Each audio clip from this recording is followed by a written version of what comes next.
This is Art Slagle being interviewed by Pat Kenny at Mesquite, Nevada on October 4th, 2013 at 12:05. The purpose of this interview is to collect information on squadron members as part of the Purple Fox HMM 364 Squadron Oral History Project. Hi, my name is Art Slagle. Currently live in Asheville, North Carolina. Grew up in the South Bronx of New York. Attended Dear Clinton High School in New York City.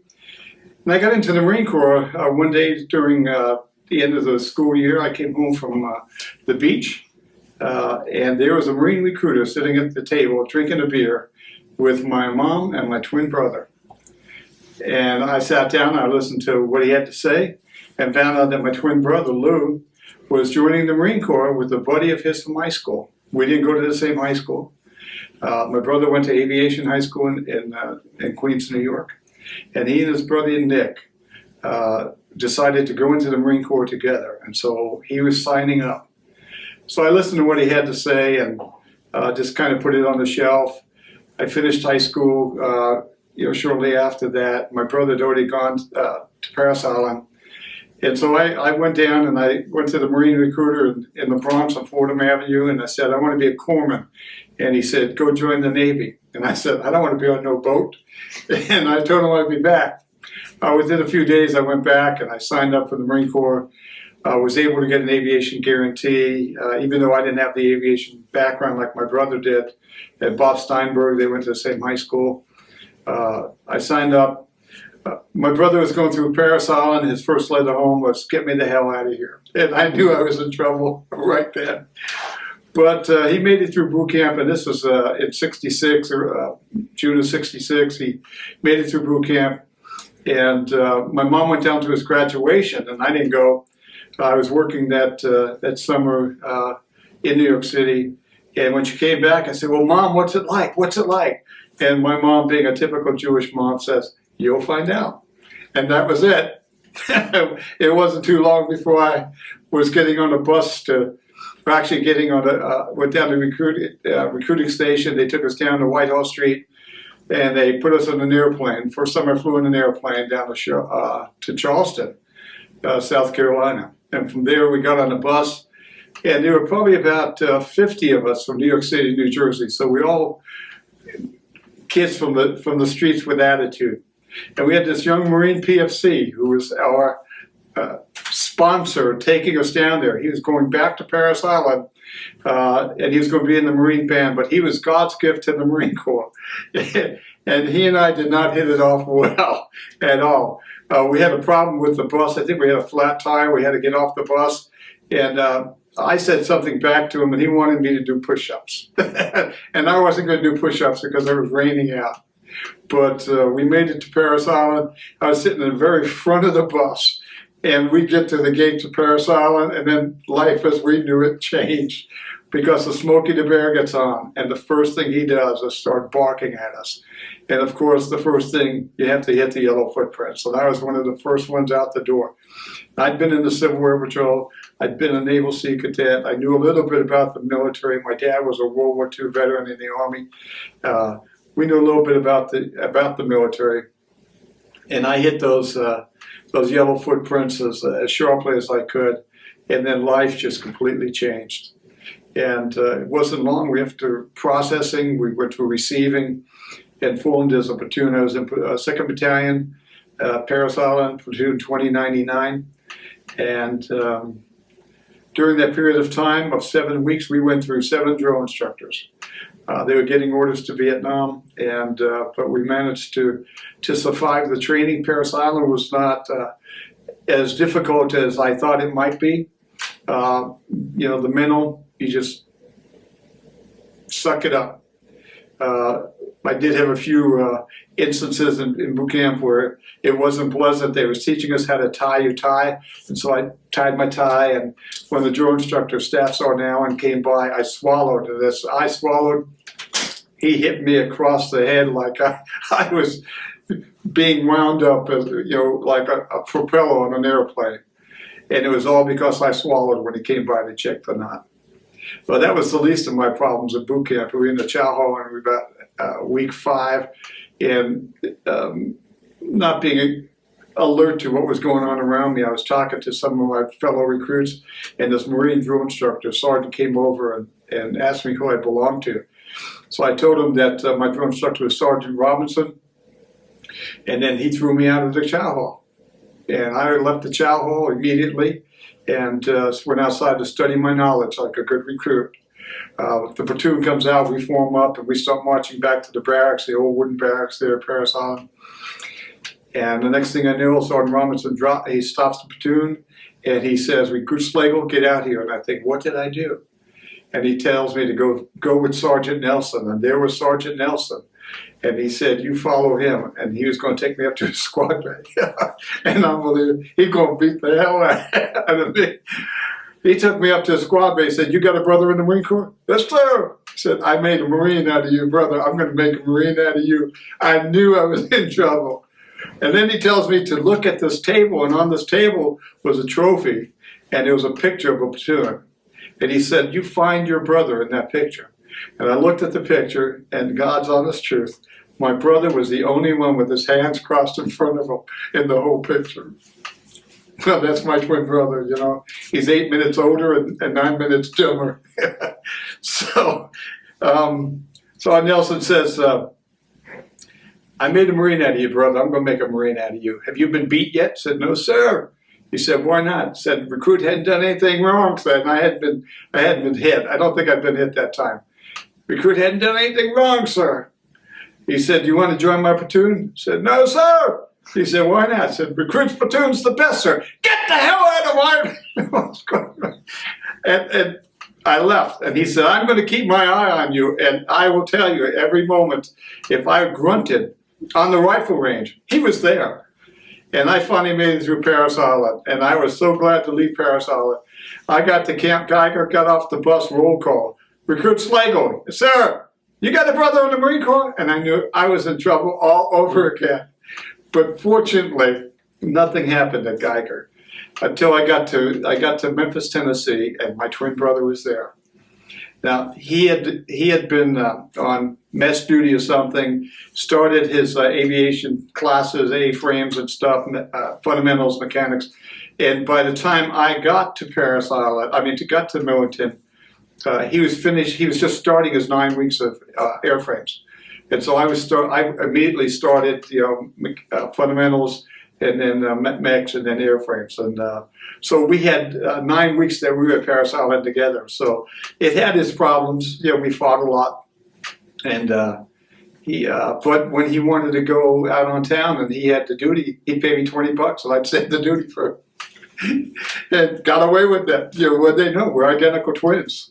But then he went to Marine Corps Air Station Beaufort, and I went to Marine Corps Air Station, I went to Santa Ana, to LTA. So I went into choppers and he went into A4, so we were separated. So I arrived at Tustin in June of '67 to go with the Purple Foxes, and it was an exciting time. I was glad to be in helicopters because those stories about getting sucked into the intakes of F4 Phantoms, that was not something I wanted to be part of. Didn't want to be a crispy critter somewhere. So going into choppers, my first ride in the helicopter was a 34 over the Saddleback Mountains at Santa Ana. And there were about 8 of us doing a fam ride. And we kind of chilled out, laid back, and all of a sudden he put in all rotation. We went from here to here real quick. And I woke up. And I never flew on another 34 after that. I've flown in 53s, I've been in Hueys, I haven't been in a gunship, but I never went back on a 34. And so I went into the metal shop, and I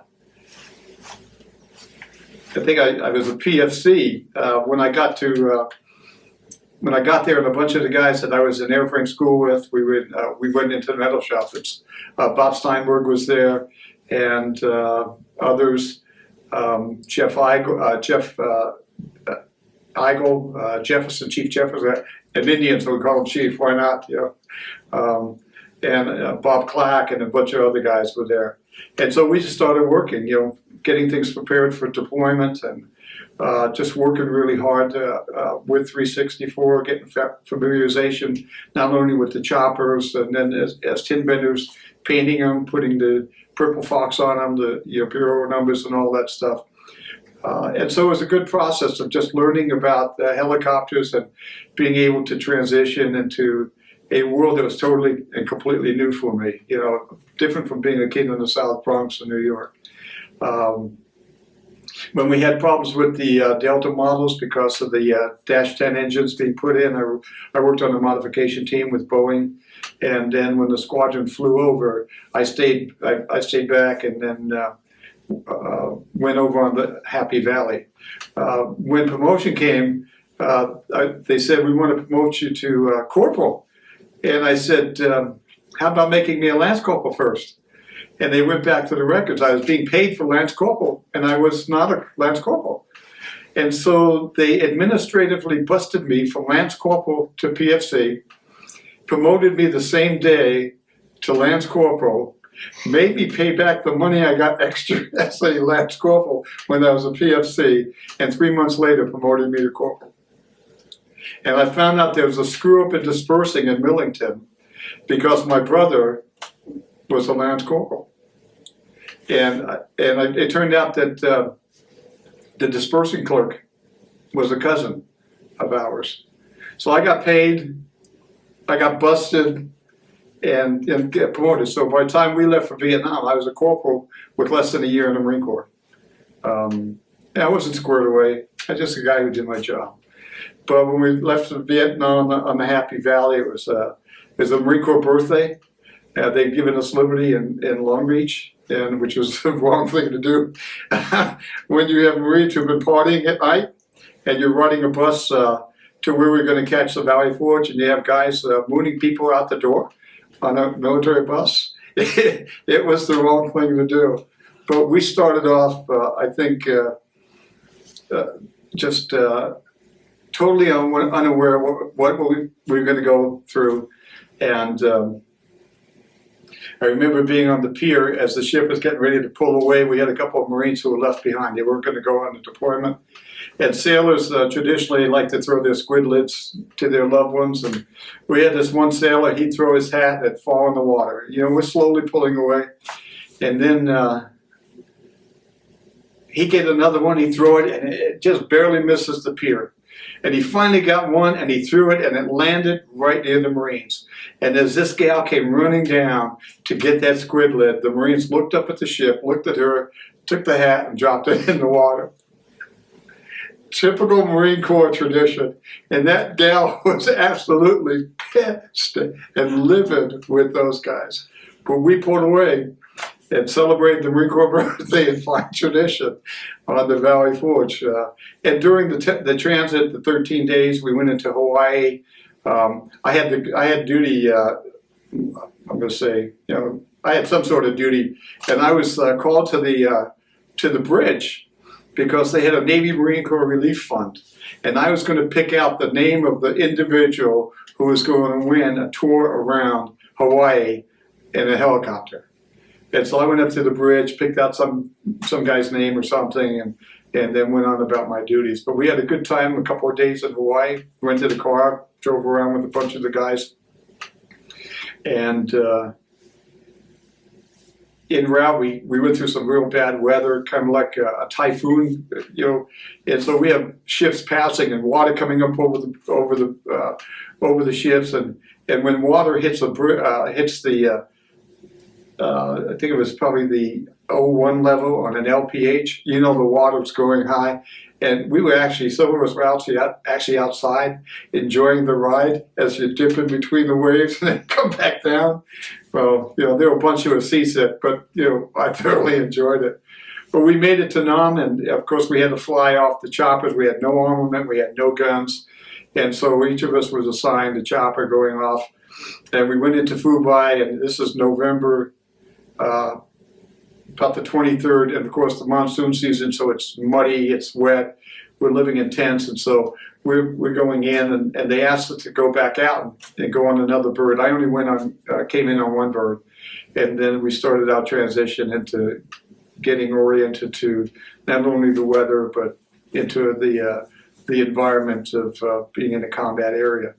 So, but 364 was just exciting. I mean, we had some bummers, you know, when a couple of guys fooling around with their 45s, guy blows his buddy away. You know, they're not supposed to be loaded, but you're taking pictures and pop, you're gone. You pay big time for that.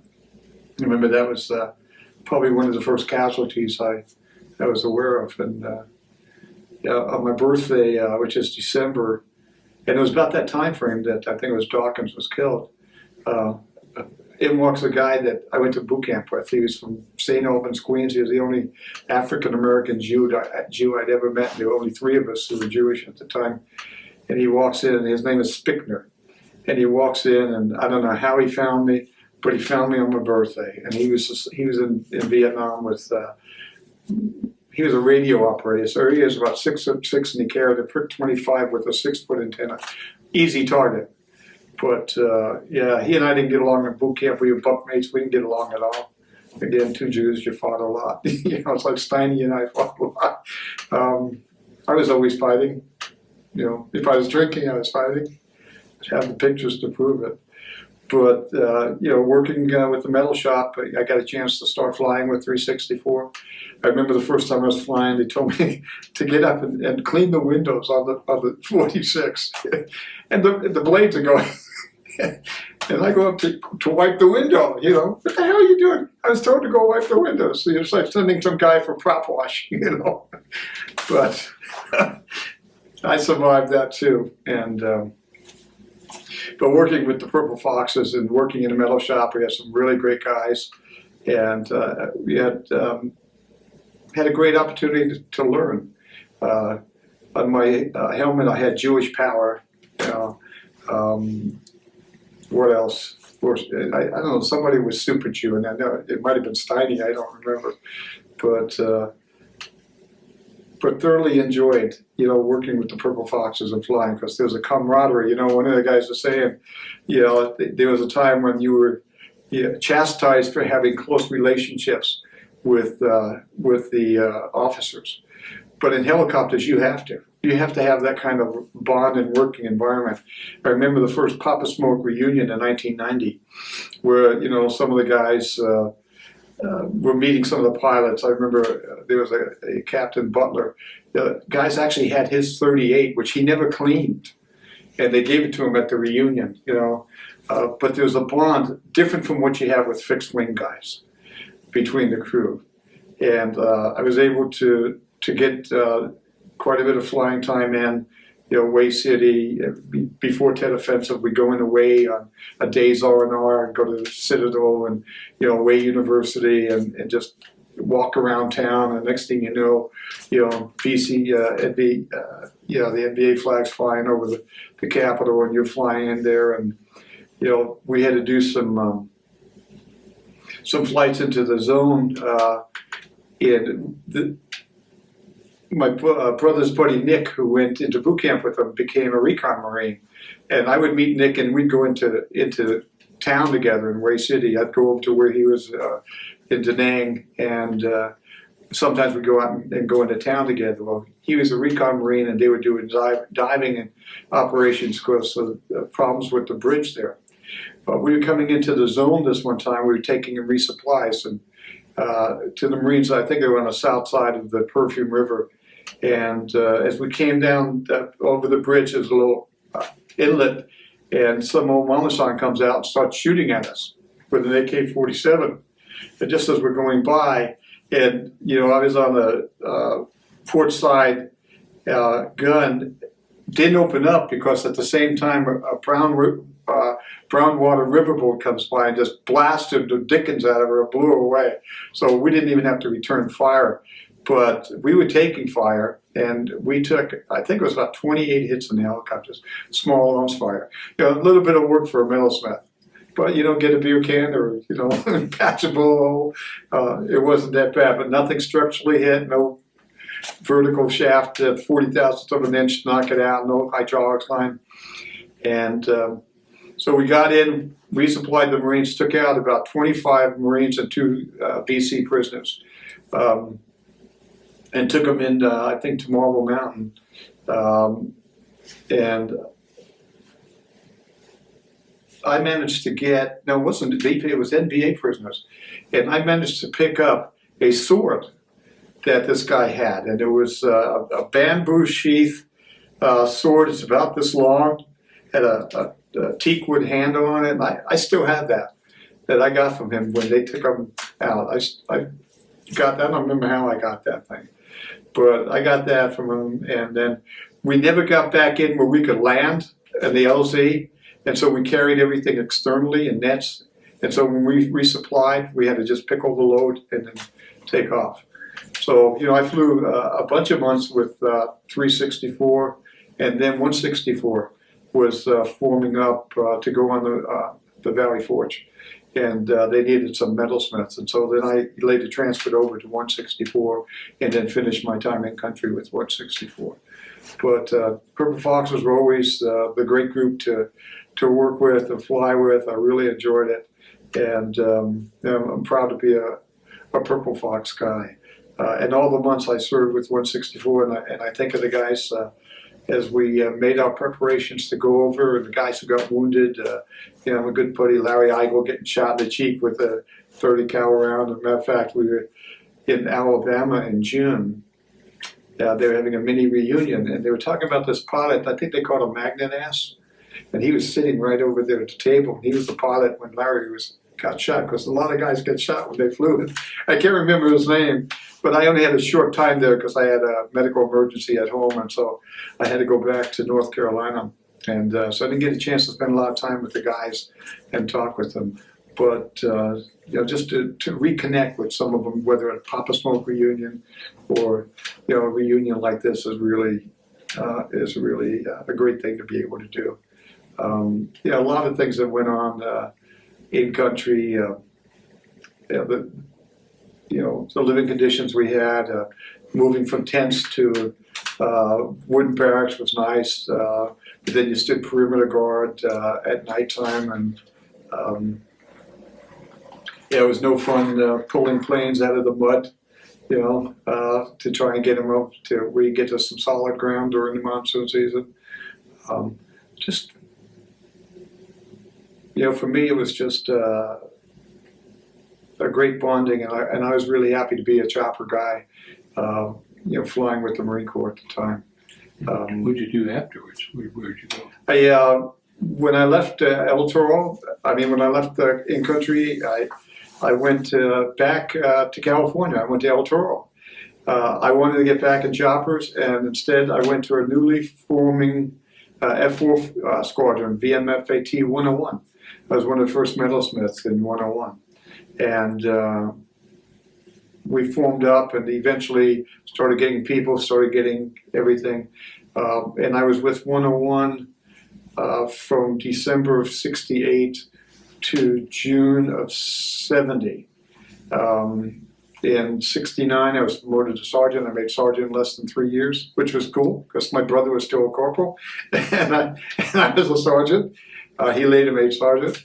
And then when we 101 went to Yuma, Arizona for a deployment, I went with them, and I was there that was probably our second deployment over there, 30 days, but then they were going to stay a while, and I transferred to VMFA 531 Grey Ghost. And I spent 3 months with Grey Ghost as the police sergeant of the barracks. And then in 1970, I left the Marine Corps, had been accepted in a college in Washington State. And a week later, I was on campus, studying to be a minister. And I never ever thought I'd be a rabbi, yeah. But a minister, never thought that would happen. But in 69, a nurse was taking care of one of my buddies who was the only survivor of a really tragic car accident. And where 5 Marines were killed, and 3 occupants of another car where they were going the wrong way on a throughway. And this nurse, beautiful 6-foot-tall, blue-eyed blonde, oh, beautiful. I would visit him all the time because he was my buddy, But eventually, as we got to talk, she was a Christian, and she shared a great little book with me called Steps to Christ, and I read that book. I said, this makes a lot of sense about the relationship with God. And I thought I had one as a practicing, as an Orthodox Jew. And I decided that I would complete my Judaism and accept Jesus as my Messiah. And I did that, and I think it was July of 1970, I was baptized and became a Seventh-day Adventist. And in September, left the Marine Corps, went to an Adventist college. I went there for 2 years. I studied theology. I took a year off, and I went to Korea to teach.